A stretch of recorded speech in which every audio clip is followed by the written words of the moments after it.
İmamımız Əleyhisselamın ehsan süfrəsindəyik. Allah qəbul eləsin inşallah.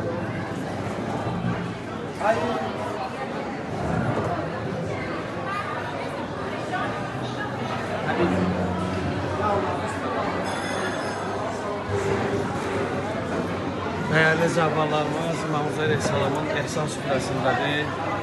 Allah qəbul eləsin inşallah.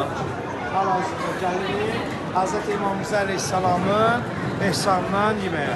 Allah arzusundan olan hər bir kəsə nəsib eləsin.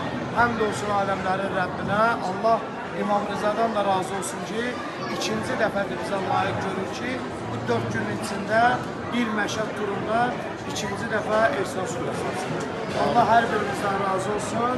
Allah hər birimizə nəsib eləsin. Esselamu aleykum və rəhmətullahi və bərəkatuhu.